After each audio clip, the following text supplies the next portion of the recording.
பிஸ்மில்லாஹிர்ரஹ்மானிர்ரஹீம். அளவற்ற அருளாளன், நிகரற்ற பேரன்பாளன், எல்லாம் வல்ல அல்லாஹுவின் திருப்பெயரை கொண்டு ஆரம்பம் செய்கின்றோம்.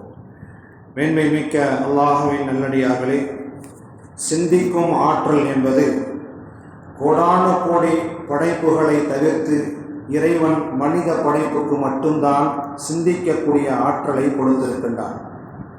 ஒரு ஆணும் ஒரு பெண்ணும் கணவன் மனைவியாக ஆன பிறகு ஒருவரை ஒருவர் சிந்தித்து கொள்ள வேண்டும். கணவனை பற்றி எந்த நினைவும் இல்லாத மனைவியை நினைத்து பார்க்காத கணவன், இந்த இருவரின் வாழ்க்கையில் சந்தோஷம் என்பது அறவே இருக்க முடியாது. காரணம், ஒருவருக்கொருவர் சிந்தனை இல்லை என்றால், ஒருவரை ஒருவர் நேசித்து கொள்ளவில்லை என்றால் இருவரின் வாழ்க்கையிலே சந்தோஷம் என்பது இருக்க முடியாது. எந்த நன்மையும் அந்த இருவரிடத்திலும் பிறக்காது. செல்வத்தில் பெரும் செல்வம் குழந்தை செல்வம் என்பார்கள். இந்த பாக்கியமும் கிடைக்காமல் போய்விடும். கணவன் மனைவி என்ற ஒரு ஆணும் பெண்ணும் நேசம் கொள்ளவில்லை என்றால் நடக்கக்கூடாதவைகள் எல்லாம் நடந்துவிடும். அதுபோன்றுதான் ஒரு மூமினான ஆண், ஒரு மூமினான பெண் அல்லாஹுவை நினைவு கூறவில்லை என்றால் அவர்கள் இரண்டு உலக வாழ்க்கையிலும் செழிப்பு இருக்காது, வெற்றியும் கிடைக்காது, அல்லாஹுவின் பிரியமும் கிடைக்காது, ரசூலின் முஹப்பத்தும் கிடைக்காது. ஒரு குடும்ப தலைவனுக்கு வீட்டு சிந்தனை இல்லை என்றால் அவனுக்கு நல்ல பெயர் கிடைக்காது என்று உலகத்திலே சொல்லுவார்கள். தான் பெற்ற பிள்ளையின் மீது ஒரு தாய்க்கு சிந்தனை இல்லை என்றால் அவளுக்கு நல்ல பெயர் கிடைக்காது என்று சொல்லுவார்கள். ஒரு முதலாளிக்கு தன்னுடைய வியாபார தளத்தை பற்றிய சிந்தனை இல்லை என்றால் அவருக்கு வியாபாரத்தில் லாபம் கிடைக்கும் என்பதை எதிர்பார்க்க முடியாது.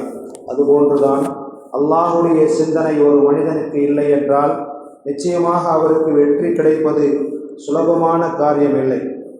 எனவேதான் அல்லாஹுவின் தூதர் ஸல்லல்லாஹு அலைஹி வஸல்லம் அவர்கள் கூறுகின்றார்கள். ஆயிஷா ரலியல்லாஹு தஆலா அன்ஹா அவர்கள் கூறும்போது, இறை சிந்தனை நபி அவர்களுக்கு எப்படி இருந்தது குறித்து என்று கூறும்போது, ஒரு நாள் இரவு நபி ஸல்லல்லாஹு அலைஹி வஸல்லம் அவர்களை காணவில்லை என்பதால் அவரை தேடினேன். அப்போது அவர்கள் ருக்கு செய்தவர்களாக அல்லது சஜிதா செய்தவர்களாக இருந்தார்கள். அதில் அவர்கள் சுபஹானக்கல்லாஹும்ம சுபஹானக வபிஹம்திக லா இலாஹ இல்லா அன்த என்ற வார்த்தை கூறிக்கொண்டே இருந்தார்கள். யா அல்லாஹ், நீ தூய்மையானவன், உன்னை புகழ்கின்றேன், உன்னை தவிர வணக்கத்திற்குரியவன் யாரும் இல்லை என்று கூறினார்கள். என் கைகள் அவர்களின் உள்ளங்கைகளால் தொட்டது. அவர்கள் பள்ளியில் தொழுது கொண்டிருந்தார்கள். கால்கள் இரண்டும் சஜிதாவில் நட்டு வைத்த நிலையில் இருந்தது. அப்போது அவர்கள் அல்லாஹும்ம இன்னி அஊது பிரிதாக மின் சஹதிக வ முஆஃபாதிக மின் அல்லாஹும்ம இன்னி அஊது பிக மின் சஹதிக என்ற வார்த்தையை கூறிவிட்டு வ முஆஃபாதிக மின் உகூபதிக வ அஊது பிக மின் லா அஹஸி ஸனாஅன் அலைக அந்த கமா அஸ்னைத அலா நஃப்ஸிக, இறைவா, உன் திருப்தியின் மூலம் உன் கோபத்தை விட்டும் உன் ஆதரவின் மூலம் உன் தண்டனையை விட்டும் பாதுகாவல் தேடுகிறேன். மேலும் உன் வேதனையை விட்டும் சோதனையை விட்டும் உன்னிடம் பாதுகாப்பு தேடுகிறேன். உன்னை நீ புகழ்ந்தது போல் எல்லையில்லாத உன் புகழை என்னால் முழுமையாக புகழ முடியாது என்று பொருள்படக்கூடிய வார்த்தையை சொல்லி அல்லாஹுவை நினைவு கூறிக்கொண்டே இருந்தார்கள் என்பதாக ஆயிஷா ரலியல்லாஹு தஆலா அன்ஹா அவர்கள் அறிவிக்கின்றார்கள். முபத்திரீன் என்ற வார்த்தையை பயன்படுத்திய பெருமானார் ஸல்லல்லாஹு அலைஹி வஸல்லம் அவர்கள் முபத்திரீன்கள் வெற்றி அடைந்து விட்டார்கள் என்று நபி அவர்கள் கூறும்போது, இறை தூதர் அவர்களே, முபத்திரீன்கள் என்றால் யார் என்று நபி தோழர்கள் கேட்க, அதிகமாக அல்லாஹுவை நினைவு கூறும் ஆண்களும் பெண்களும் என்று பெருமானார் ஸல்லல்லாஹு அலைஹி வஸல்லம் அவர்கள் கூறினார்கள். இறை தூதர் அவர்களே, இஸ்லாமிய கடமைகள் என் மீது அதிகம் இருக்கின்றன.